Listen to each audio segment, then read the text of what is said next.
Good morning बच्चों। हमने chapter 1 का पार्ट 1 वाला वीडियो बनाया था। उसके अंदर मैंने बहुत सारे टैग का उपयोग और बहुत सारे जो कोड है आपके एग्जाम्पल बुक में दिए गए वो सारे मैंने आपको बता दिए थे, लेकिन कुछ हमारा थोड़ा बाकी था, फिर भी मैं रिवीजन करवा दे रहा हूँ। इसके अंदर ये देखो, तो ये पैराग्राफ टैग है, फिर ये प्री फॉर्मेटेड लेखन के लिए बराबर ये चीज़, फिर अक्षर को बोल्ड करने के लिए, अंडरलाइन करने के लिए बराबर। तो मैं ये वीडियो में फिर से आपको दिखा देता हूँ किस तरह से वो होता है। तो देखो, HTML के अंदर मैंने सबसे पहले सारे टैग का उपयोग एक साथ ही लिख लिया है। आप चाहे अलग अलग भी लिख सकते हो, लेकिन यहाँ पे मैंने हर एक चीज़ एक साथ लिख ली। देखो, सबसे पहले तो अक्षरों को बोल्ड करने के लिए यहाँ पे बी टैग का उपयोग किया गया है बराबर। तो बी टैग को इस तरह से लिखा गया है ताकि ये जो लिखी हुई लाइन है वो बोल्ड हो जाएगी। फिर है दिस टैग इज इटलिक, यानी कि इटलिक यानी कि जो अक्षर है वो हमारे थोड़े टेढ़े हो जाएंगे।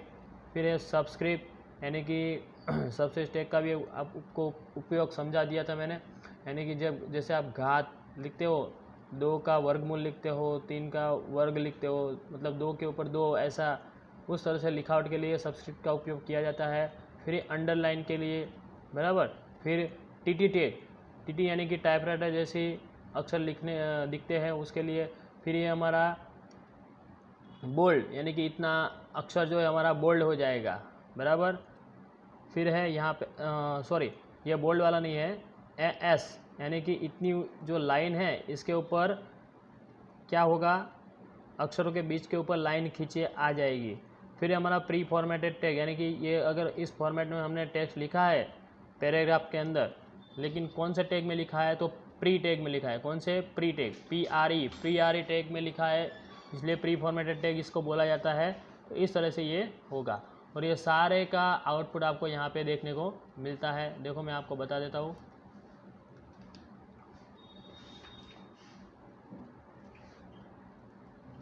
देखो बच्चों, ये सारे चीज़ का आउटपुट इस तरह से हुआ। देखो, सबसे पहले मैंने बताया था कि दिस टेक्स्ट इज बोल्ड, यानी कि जो बी टैग का उपयोग किया है वो यहाँ पे जो हमारे अक्षर है वो गाढ़े दिख रहे हैं। फिर इटलिक स्टाइल में अक्षर टेढ़े दिख रहे हैं। फिर दिस इज सबस्क्रिप्ट, सबस्क्रिप्ट का मतलब क्या हुआ, आप जैसे साइंस के अंदर लिखते हो ना H2O बराबर, CO2, तो CO2 में जो 2 होता है वो आप नीचे लिखते हो बराबर, छोटे अक्षर, तो वो उसके लिए सबस्क्रिप्ट का उपयोग। सुपरस्क्रिप्ट यानी कि 2 का वर्ग, यानी कि 2 का वर्ग आप लिखते हो बराबर, 3 का वर्ग, तो इसके लिए जो ऊपर जो छोटा अक्षर लिखा जाता है उसे सुपरस्क्रिप्ट बोला जाता है, नीचे वाला जो होता है उसे सबस्क्रिप्ट बोला जाता है बराबर। तो इस तरह से वो टैग लिखा जाता है। फिर this is text is bold, यहाँ पे अक्षरों के नीचे अंडरलाइन आया है यू टैग का उपयोग करके बराबर। This is text is bold, यानी कि इतना जो है उतना ये साइज़ बड़ी है। फिर है यहाँ पे this is text is bold, यहाँ पे क्या बताया गया है कि इतनी लाइन जो है उसके ऊपर एसएस टैग का उपयोग हुआ है ना, स्ट्राइक टैग, यानी कि उसके ऊपर लाइन खींची जाती है, अक्षर के ऊपर लाइन खींची हुई आती है। फिर नीचे है प्री फॉर्मेटेड टैग, यानी कि जो हमने 3 लाइन लिखी थी बराबर, स्पेस बनाकर, पहली लाइन, दूसरी लाइन, तीसरी लाइन, तो वो किस में लिखी थी, प्री फॉर्मेटेड टैग के अंदर ये लाइन लिखी थी बराबर। तो इस तरह से इसका उपयोग होता है। अभी बच्चों हम आते हैं आगे, जैसे कि हमने सारे टैग के उपयोग देख लिए, पूरा चैप्टर हमारा ये ख़त्म हुआ, पूरे चैप्टर के एग्जाम्पल मेरे वीडियो में आ चुके हैं। अभी हम स्टार्ट करते हैं दूसरा चैप्टर बराबर।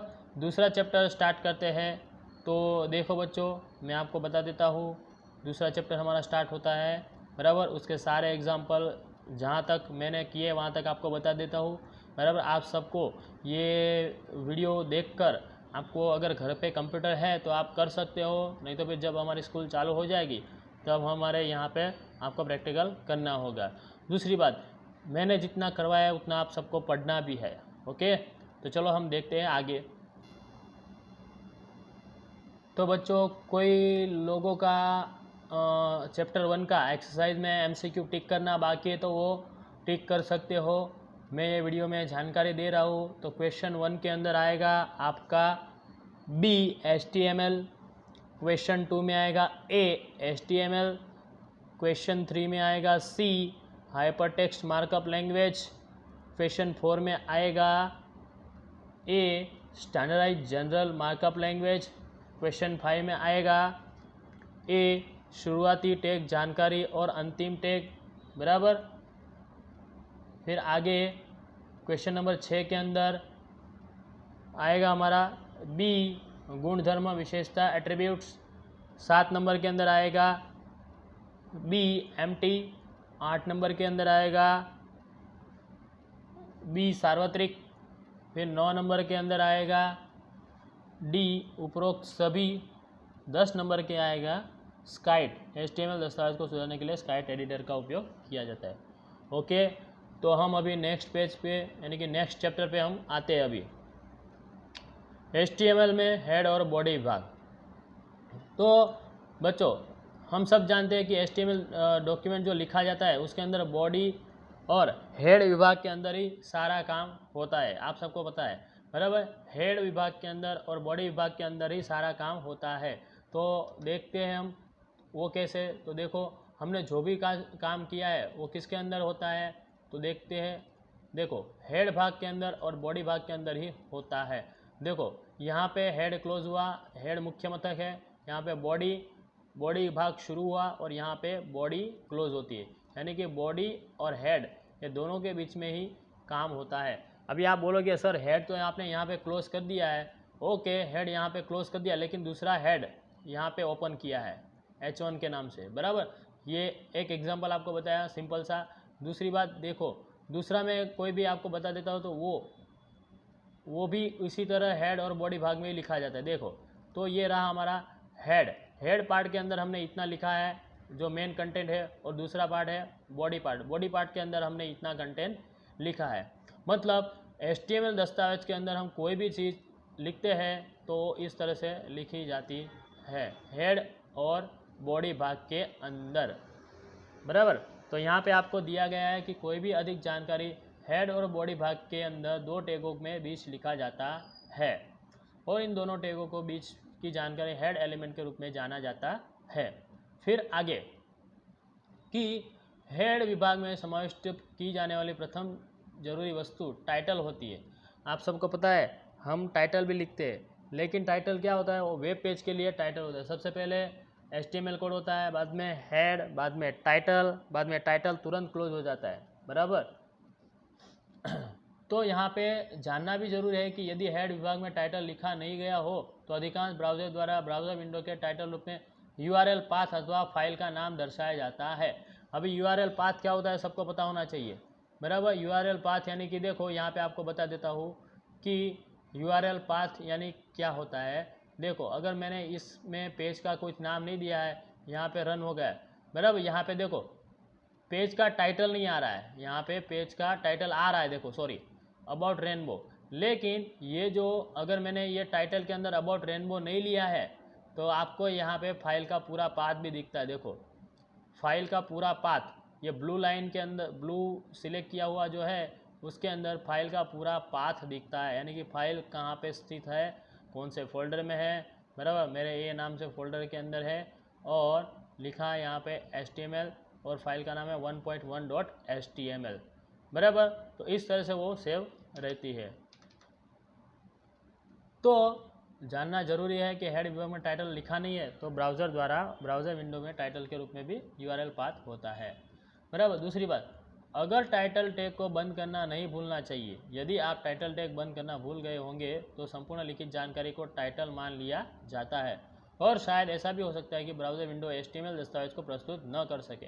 अगर बच्चों कोई भी टाइटल यहाँ पे खाली सिर्फ टाइटल टैग की बात की है, लेकिन अगर हमने जो हम टैग लिख रहे हैं कोई भी टैग को लिखना उसके बाद उसको बंद करना अगर मिस हो जाता है हमारा, क्लोज करना, मान लो कि यहाँ पे हमने बॉडी क्लोज किया नहीं है, बराबर, बॉडी टैग यहाँ पे क्लोज नहीं किया है, HTML टैग क्लोज नहीं, तो पूरा टाइटल माना जाता है, उसका आउटपुट हमें मिलता नहीं है। या तो फिर सीधा यहाँ पे कोड लिखा हुआ मिल जाएगा आपको, जो कोड यहाँ पे लिखा है ना वो यहाँ पे देखने को मिल जाएगा, इस तरह से नहीं मिलेगा, बराबर। तो इसलिए हर एक टैग के बाद हमारा क्लोज करना ज़रूरी है। क्या? टैग क्लोज करना। फिर है आगे, हेड भाग के अंदर HTML लिखित जानकारी के बारे में कुछ अतिरिक्त जानकारी भी होती है। ब्राउज़र द्वारा ये जानकारी देने के लिए मेटा टैग के रूप में जाना जाता है। मेटा टैग का उपयोग अधिकांश ब्राउज़र सर्च इंजन से संबंधित जानकारी को संग्रह करने के लिए होता है। योग्य और संबंधित मेटा टैग का उपयोग वेब पेज की प्रकृति का वर्णन करता है। सर्च इंजन द्वारा वेब पेज को प्रभावकारक रूप से ढूंढना सरल बनाते हैं। बराबर, मेटा टैग का उपयोग क्या है? वेब ब्राउज़र के अंदर सर्च इंजन संबंधित जो जानकारी होती है उसके लिए। और दूसरी बात, यहाँ पे वेब पेज को सर्च इंजन द्वारा वेब पेज को प्रभावकारक रूप से ढूंढना सरल बनाते। अभी देखो, आप कोई भी क्रोम के अंदर, ब्राउज़र के अंदर आप जाते हो, गूगल के अंदर, तो कोई भी वेबसाइट का नाम डालते हो तो तुरंत वेबसाइट के लिस्ट आ जाती है सबसे पहले, बराबर। तो जितना ये हमारा मेटा टैग का उपयोग करके जितना जो इन्फॉर्मेशन होती है वो अच्छी होती है, तो आपको वेबसाइट सबसे आगे दिखाई देगी। बाद में जो थोड़ा कम डिस्क्रिप्शन वाला वो वेबसाइट नीचे दिखेगी। मतलब एक ही चीज़ की आपको 2 या 3 वेबसाइट दिखाती है, लेकिन ऊपर नीचे होती है, बराबर। जो सबसे ज़्यादा सर्च की जाती है, जो ज़्यादा डिस्क्रिप्शन वाला काम होता है, वो सबसे पहली वेबसाइट आपको दिखाती है। तो देखते हैं, इसका वर्णन यहाँ पे दिया गया है कि सर्च इंजन उपयोगकर्ता को जब सर्चिंग का परिणाम दिखाएंगे तभी वह वर्णन दर्शाएगा। वर्णन की अनुपस्थिति में सर्च इंजन द्वारा शुरुआत में थोड़े शब्द दर्शाए जाएंगे, जैसे कि देखो, Meta name, description, content about rainbow and its colour. फिर उसके कुछ कीवर्ड यूज़ किए जाते हैं। कीवर्ड में देखो तो meta name, keyword, content, rainbow, VIBGYOR, बराबर। कंटेंट क्या है? तो रेनबो क्या है? Meta tag name, keyword. Meta tag का नाम क्या है? कीवर्ड।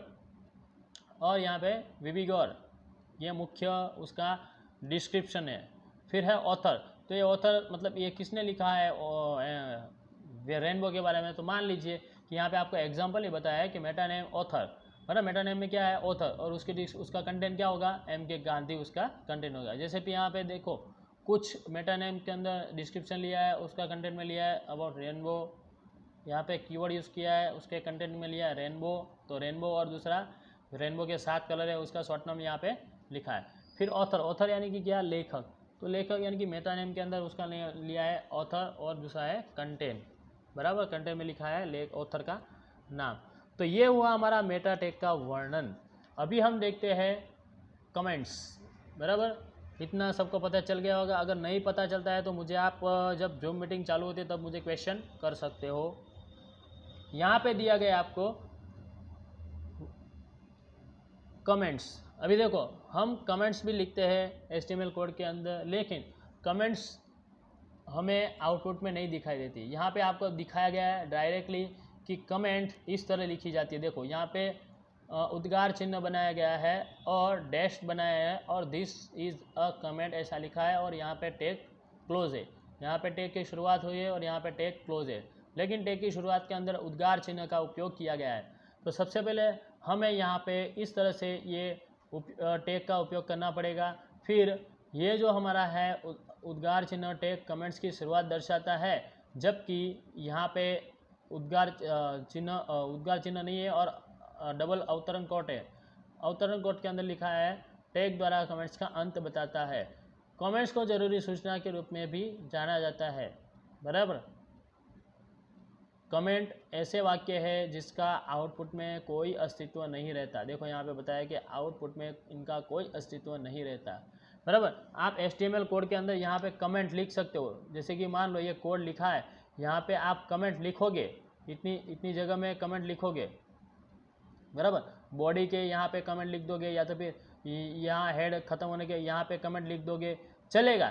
लेकिन ये कमेंट का आउटपुट आपको यहाँ पे कहीं पे भी देखने को नहीं मिलता है। यहाँ पे आपको कमेंट का आउटपुट कुछ नहीं देखने को मिलेगा, बराबर।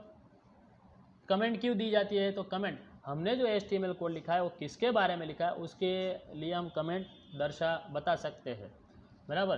तो मान लो कि यहाँ पे मैंने ये HTML कोड मैंने लिखा है, तो किसके बारे में लिखा है? तो यहाँ पे मैं कमेंट लिख सकता हूँ, सबसे ऊपर यहाँ पे कमेंट लिख सकता हूँ, बराबर। यहाँ पे मैं कमेंट लिख सकता हूँ। अगर मैं यहाँ पे कमेंट लिखूँगा तो कोई फ़र्क नहीं पड़ेगा। मान लो कि मैंने लिखा इस तरह से, दिख देता हूँ आपको सिंपल एग्जांपल कि इस तरह से यहाँ पे डायरेक्ट,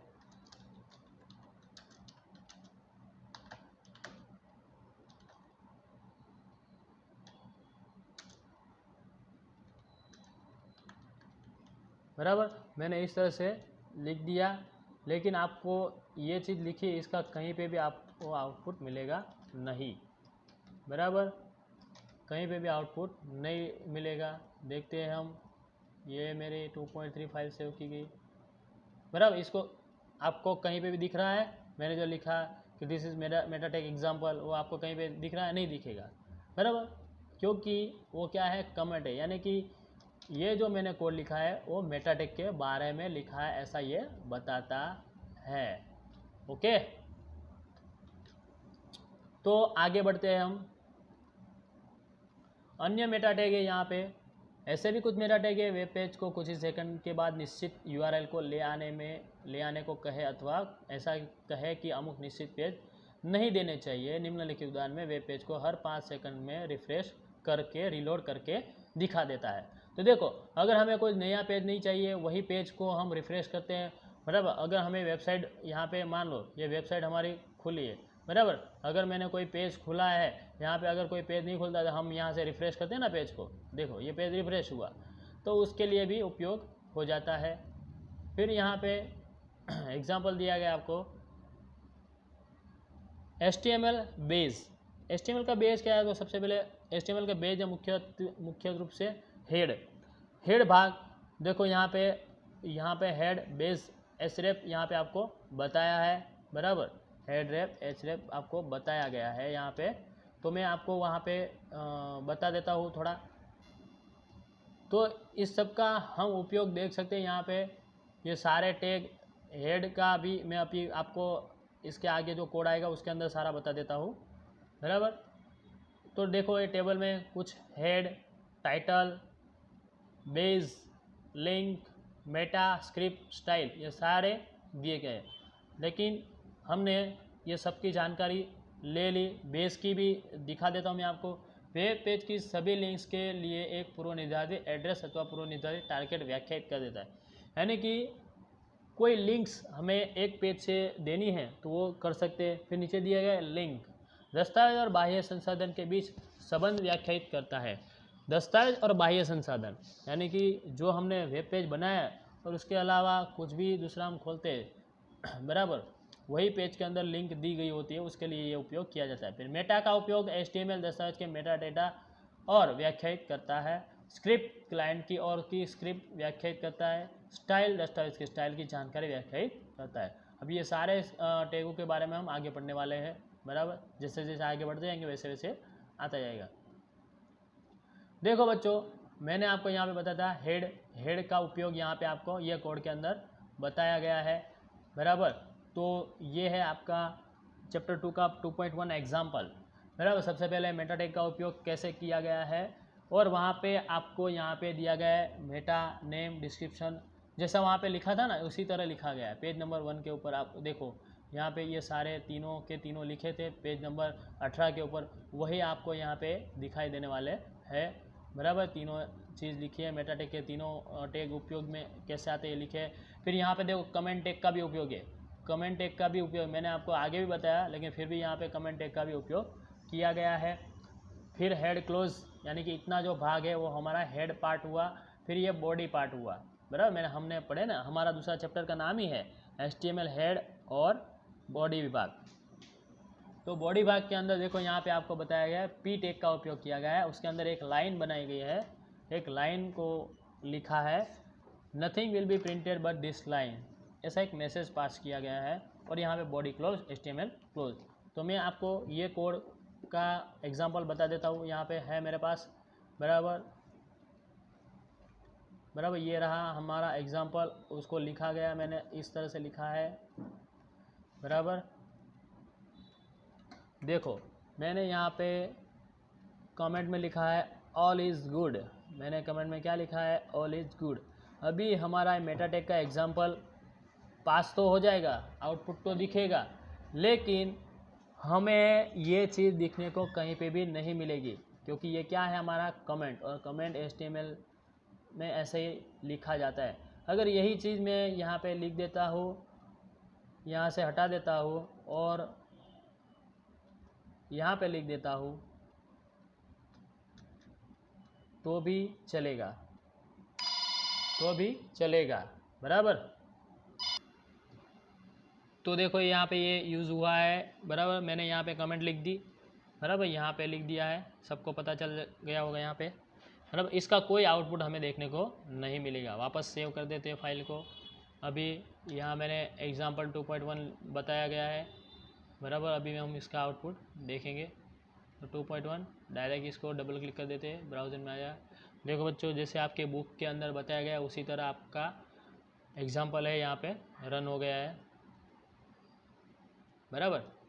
उसका आउटपुट हमें यहाँ पे देखने को मिला। मेटा टैग का उपयोग किया है और एक लाइन पास की है, बराबर। Nothing will be printed but this line. Okay, तो चलो आगे बढ़ते हैं नेक्स्ट स्टेप। तो देखो हमें ये आउटपुट मिल गया, आपको यहाँ पे बताया गया आउटपुट भी, बराबर। फिर है बॉडी विभाग। HTML दस्तावेज का बॉडी विभाग बॉडी और बॉडी टैगों के बीच लिखा जाता है। बॉडी, देखो ये दो टैग का उपयोग, बॉडी की शुरुआत, बॉडी का अंत, लाइन क्लोज, टैगों के बीच में लिखा जाता है। HTML का बॉडी एलिमेंट ब्राउज़र के अंदर जिसको दर्शाना हो उन बातों को संग्रह के रूप में कार्य करता है, बराबर। फिर उसके अंदर आप क्या क्या लिख सकते हो, हेडिंग, पैराग्राफ, लिखित जानकारी, विभिन्न शैलियों में कुछ टैगों की चर्चा की जो हमने बॉडी विभाग में आ सकते हैं, बराबर। वो सारे हमने देखे, जैसे कि BR है, बराबर, एम्प्टी टैग है, ऐसे सारे टैग का उपयोग किया जाता है। अभी देखते हैं बच्चों बैकग्राउंड इमेज, बराबर, बैकग्राउंड इमेज।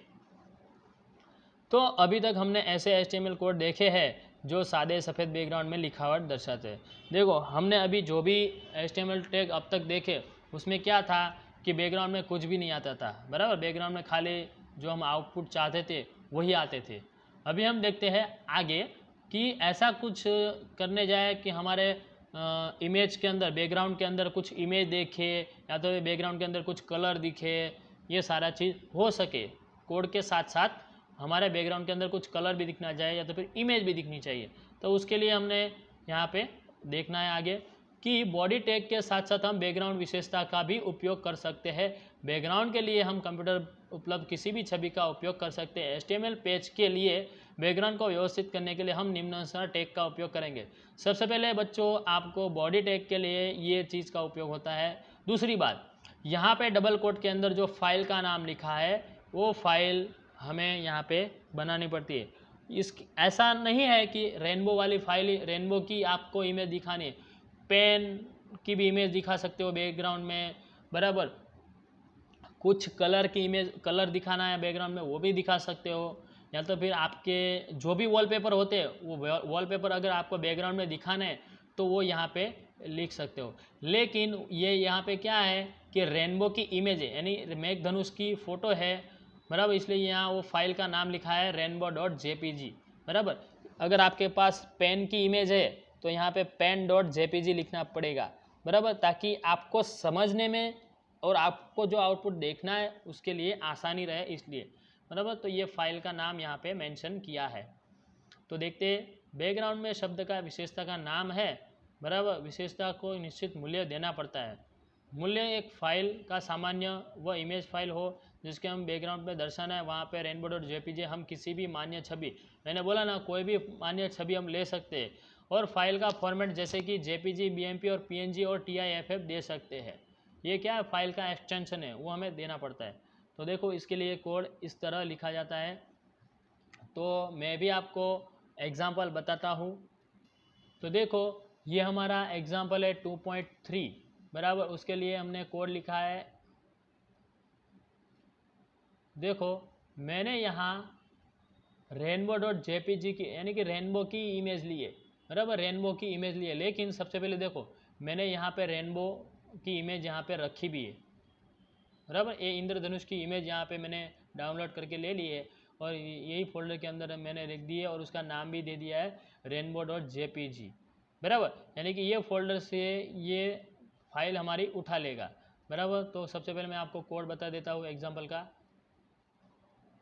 देखो, बराबर, जैसा बुक में बताया गया उसी तरह किया है। यहाँ पे एक कमेंट भी लिखी है, कमेंट का कोई आउटपुट नहीं मिलेगा आपको सिर्फ दिखेगा बैकग्राउंड के अंदर रेनबो की इमेज दिखेगी, बराबर। और ये मेटा टैग का हमने उपयोग यहाँ पे किया है, डिस्क्रिप्शन के, कीवर्ड के, ये खाली वो आपको वर्णन के लिए, वेब पेज का वर्णन के लिए है मेटा टैग का उपयोग, बराबर। अभी मुख्यतः हमें क्या समझना है, बैकग्राउंड इमेज वाला इतना कोड हमें समझने के लिए महत्व है। तो देखो body, background, rainbow dot JPG, यहाँ पे एक लाइन भी पास कर दी है हमने, जैसे उसके अंदर था वैसे, बराबर। और यहाँ पे body tag close, HTML close, इसका आउटपुट देखेंगे हम, ये रहा आपका आउटपुट सामने, बराबर। ये मैसेज तो हमने लिखा था, nothing will be printed but this style, और बैकग्राउंड के अंदर सारे रेनबो की इमेज दिख रही। अभी आप सोचोगे सर ये इमेज ऐसी क्यों दिख रही है, ऐसे क्यों दिख रही है, क्योंकि ये डेस्कटॉप का, ये जो हमारा पीसी होता है उसका सेटिंग होता है। हम जो भी वॉलपेपर इस स्टाइल में सेट करना चाहते हैं तो इस स्टाइल में सेट होगा। अगर पूरी स्क्रीन के अंदर ये पूरा हमें इमेज सेट करना तो पूरी स्क्रीन के अंदर इमेज सेट करना, लेकिन वो अभी आपके लिए ये प्रश्न नहीं है। आपका बैकग्राउंड में इमेज दिख रहा है ना, वो आप जान लो खाली, बराबर। ये बैकग्राउंड में आप सबको इमेज दिख रहा है, यहाँ पे ये लाइन भी दिख रही है, nothing will be printed but this line, okay. तो ये रहा हमारा एग्जाम्पल, हमने समझ लिया। फिर है आगे बच्चों, आगे देखते हैं कि देखो ये लोगों ने इस तरह से बैकग्राउंड में इमेज लिए रेनबो की, बराबर। हमने ओरिजिनल रेनबो की इमेज ली है, बराबर। बैकग्राउंड के रूप में इमेज को जोड़ना ये लोगों ने यहाँ पे बताया है। अभी हम देखते हैं बॉडी बैकग्राउंड, बराबर। बॉडी बैकग्राउंड यानी कि हमने बैकग्राउंड में इमेज सेट किया, लेकिन उसके साथ साथ हमें क्या करना है, कुछ कलर सेट करने हैं, बराबर। क्या करना है, कुछ कलर सेट करना है। तो वो कलर सेट करने के लिए बैकग्राउंड कलर में हम देखेंगे बच्चों, बैकग्राउंड इमेज में दर्शाने के स्थान पर बैकग्राउंड कलर का उपयोग करके भी हम वेब पेज को आकर्षक बना सकते हैं। मान लीजिए कि हमें वेब पेज का बैकग्राउंड पीले रंग का करना है, तो इस तरह से देखो, अभी बैकग्राउंड के लिए हमने इस तरह का उपयोग किया था, body background rainbow dot JPG. अभी यहाँ पे हमने यूज़ किया है body busy colour, busy colour यानी कि येलो कलर यहाँ पे लिया गया है, पीला कलर, बराबर। पीला कलर के लिए यहाँ पे कोड दिया गया है। बच्चों एक चीज़ है, यहाँ पे HTML को मानक सांकेतिक भाषा में RGB में बताना पड़ता है, इसलिए यहाँ पे कलर बताया गया है आपको। येलो कलर का कोड है यहाँ पे FFFF00। लेकिन हम यहाँ पे अगर कोड हमें याद नहीं रहता तो उसकी जगह हम कलर का डायरेक्ट नाम भी लिख सकते हैं, बॉडी बिजी कलर, यहाँ पे pink, yellow, red, blue, green, ऐसा कोई भी हम लिख सकते हैं, बराबर। तो यहाँ पे दिखा गया body background rainbow dot JPG BG colour equal to yellow, बराबर। इस प्रकार के मामले में जब तक ब्राउजर में पूर्ण रूप से इमेज आ ना जाए तब तक बैकग्राउंड कलर दर्शाएगा। ऐसा प्रभाव सामान्य रूप से धीमी प्रोसेसिंग वाले कंप्यूटर में दिखेगा, बराबर। लेकिन ये जो चीज़ दिखी वो जो कंप्यूटर की स्पीड कम है उसके अंदर दिखेगी। अभी धीमी प्रोसेसिंग वाले कंप्यूटर में ये चीज़ देखने को मिलेगी आपको। सबसे पहले हम कोई भी कलर, एक इलेक्ट्रॉनिक माध्यम जैसे कंप्यूटर, टीवी है, उसके मूल रूप 3 कलर से उसका संयोजन बना होता है। हर एक टीवी और कंप्यूटर के कलर जो दिखते हैं हमें, कलर टीवी होती है ना, कलर मॉनिटर होते हैं, कलर टीवी होती है, बराबर। उसके अंदर 3 कलर का कॉम्बिनेशन बना है, RGB जिसका शॉर्ट नेम है, तो रेड, हरा और नीला नामक रंगों का संयोजन रूप में ही गिने जाते हैं। याद कीजिए कि हमने बचपन में अधिक रंगों का मिश्रण किया होगा। हमें मुख्य 3 कलर ही लेते थे, RGB रेड, ग्रीन और ब्लू। ये 3 कलर में दूसरे कोई कलर मिलाते हैं तो चौथा कलर बनता रहता है। तो देखो यहाँ पे कुछ 16 अंक की पद्धति के अनुसार FF डिग्री तक के संकेत दिए गए, यानी कि HTML के अंदर इसको कुछ संकेत के रूप में जाना गया। तो क्यों, तो वो यहाँ पे बताया गया है कि RGB रंग को प्रस्तुत करने वाला कोड बनाना पड़ता है, अर्थात प्रत्येक रंग के लिए 2 अंक लाल रंग के 2 कोड FF00 होता है। लाल रंग के FF कीमत यानी कि दशांश संख्या 255 के समान 16 अंक की संख्या, मतलब वो गिनती है वैसी कंप्यूटर के अंदर कलर को पेश करने के लिए। तो वहाँ पे 16 अंक की जो पद्धति है उसका उपयोग किया जाता है, बराबर। वो हमें जानना है। तो देखो यहाँ पे इस तरह से ये कलर के अलग अलग कोड दिए गए हैं, लेकिन हमें कलर के कोड याद नहीं रखने हैं, हमें सिर्फ डायरेक्ट कलर का नाम दे देना है। यहाँ पे बताया गया है BG colour green, BG colour chocolate, बराबर। ऐसे भी हम कर सकते हैं, ऐसा कंपलसरी नहीं है कि उसका ही उपयोग आप करो, बराबर।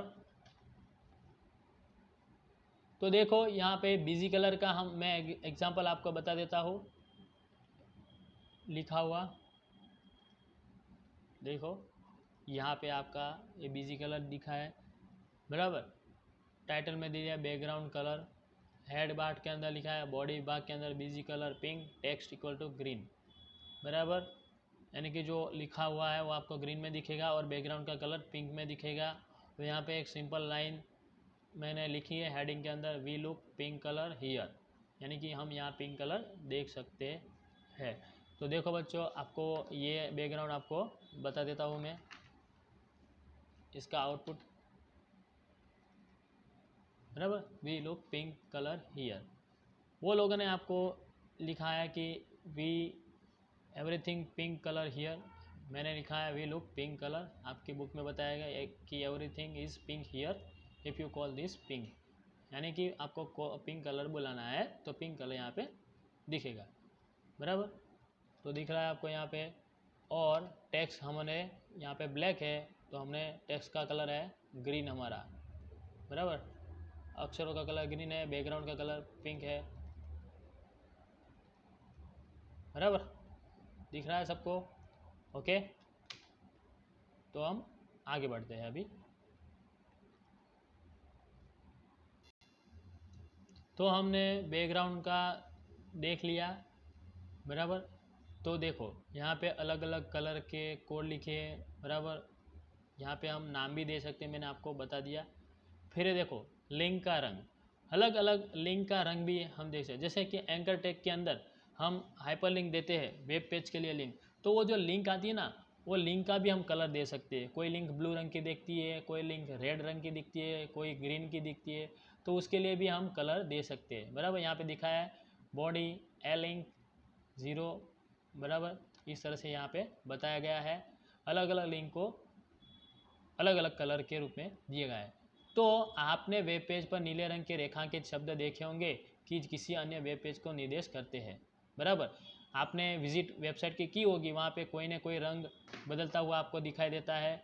वही आपके द्वारा क्लिक, वही नीले रंग वाला शब्द किसी अन्य रंग में बदल जाता है। आपके द्वारा लिंक पर क्लिक किए जाने वाले वेब पेज द्वारा लिंक को विजिटेड लिंक के रूप में जाना जाता है।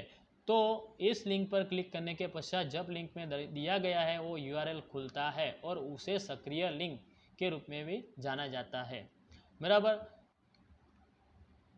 उपर्युक्त उदाहरण में हमने ली गई लिंक विशेषता दर्शावत की सक्रिय लिंक का रंग व्यवस्थित करती है, बराबर। तो यह सक्रिय लिंक पर जब क्लिक किया जाता है तब वह लिंक की परिस्थिति प्रस्तुत करती है।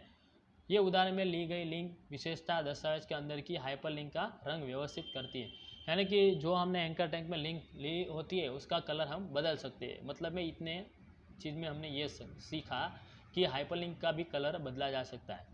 अभी देखते हैं बच्चों क्षैतिज रेखा, आड़ी रेखा, हॉरिजॉन्टल लाइन, बराबर। हॉरिजॉन्टल लाइन में यहाँ पे आपको बताया गया है, देखो कि कोई लाइन होती है, दो लाइनों के बीच के अंदर हमें कोड लाइन टैग हमारा लिखना है। तो सबसे पहले HR एलिमेंट पेज के समांतर आड़ी रेखा लकीर खींचता है, BR एलिमेंट के समान यह भी रिक्त होता है। लिखित जानकारी को दो भागों में बांटकर अलग अलग करने के लिए इसका उपयोग होता है। तो देखिए यहाँ पे कोड बताया गया है, देख लो, सब समझ लो। यहाँ पे HR टैग का उपयोग किया है। यहाँ पे कोई भी देखो हॉरिजॉन्टल लाइन यानी कि HR टैग का उपयोग हुआ है। यहाँ पे क्यों, यहाँ पे ये जो लाइन है आप देख रहे होगे कि हेड के अंदर यहाँ पे लाइन ये है, यहाँ पे ये लाइन है, लेकिन इसमें क्यों ऐसा, उसमें यहाँ पे लाइन ब्रेक होती है, इसलिए हॉरिजॉन्टल लाइन का टैग जो होता है हमने जो उपयोग किया है, यहाँ पे टैग यहाँ पे उपयोग किया जाता है। इसमें कहीं पे भी टैग क्लोज नहीं होता है, सिर्फ इसके लिए है भाई, हॉरिजॉन्टल लाइन के लिए ही है, बराबर, क्षैतिज रेखा के लिए। तो देखो इसका आउटपुट हमें इस तरह से मिलता है। आडी लकीर एचआर के साथ उपयोग में ली जा सके, ऐसी 5 विशेषताएं इसकी विशेषता कोष्टक 2.2 में दी गई है। देखो 2.2 के अंदर यहाँ पे लकीर की मोटाई तय करता है। आप 3, 5 या इससे भी ज़्यादा 10 के कद वाले पिक्सल का उपयोग कर सकते हो। कलर ब्राउज़र विंडो में लकीर का रंग भी तय करता है। विड्थ यानी कि लंबाई चौड़ाई भी तय हो जाती है। अलाइन यानी कि लकीर को दाईं और बाईं और मध्य में कैसे व्यवस्थित करना है वो भी तय किया जा सकता है। नो शेड यानी कि जो लकीर है उसका कोई शेड नहीं आना चाहिए, सादी लकीर होनी चाहिए, उसके लिए ये सारे उपयोग किए जाते हैं। तो ये एग्जांपल आपको बता देता हूँ मैं। तो देखो यहाँ पे है एग्जांपल, इसका मैंने कोड लिखा है। ओके, तो देखो यहाँ पे लाइन इज़ ब्रोकन स्टाइल बराबर, HR के this is line, this is broken in 3 parts बराबर। इस तरह से हमें आउटपुट देखना है, तो उसके लिए कोड इस तरह से लिखा गया है बराबर। तो इसका आउटपुट देखते हैं बच्चों 2.8 का। देखो आ गया, this is line is broken in 3 parts बराबर। जैसे आपके बुक में है वैसे यहाँ पे मैंने आपको करके बता दिया है। ओके बच्चों, तो हमने यहाँ तक देखा बराबर, लाइन हॉरिजॉन्टल लाइन, क्षैतिज रेखा बराबर। तो ये था आपका चैप्टर 2 का पार्ट 1 का वीडियो बराबर। अभी चैप्टर 2 का पार्ट 2 दूसरा वीडियो में नेक्स्ट टाइम भेज दूंगा, लेकिन तब तक के लिए जो लोग जूम मीटिंग में नहीं ज्वाइन हुए थे बराबर उसके लिए भी ये ज़रूरी है, और जो लोग जूम मीटिंग में ज्वाइन हुए थे वो लोगों को भी ये वीडियो देखना है, आपका रिवीजन हो जाएगा। और इतना मैंने जो पढ़ाया है उतना पढ़ना भी ज़रूरी है, क्योंकि इसमें से आपके MCQ पूछे जाते हैं बराबर। ये सारे के अंदर कहीं से भी आपको MCQ पूछा जाता है कि बैकग्राउंड इमेज के लिए किस तरह से हम फाइल का फॉर्मेट देना पड़ता है बराबर। फिर ये जो कोष्टक होते हैं, कोष्टक में से भी MCQ आपको पूछे जाते हैं बराबर। तो बच्चों हमने इतना देखा, सबको वीडियो देखना है और पढ़ना है, याद रखना है। यहाँ तक क्षैतिज रेखा तक हमने देखा। नेक्स्ट वीडियो में पार्ट 2 के अंदर हम इससे आगे बढ़ेंगे। Okay bye.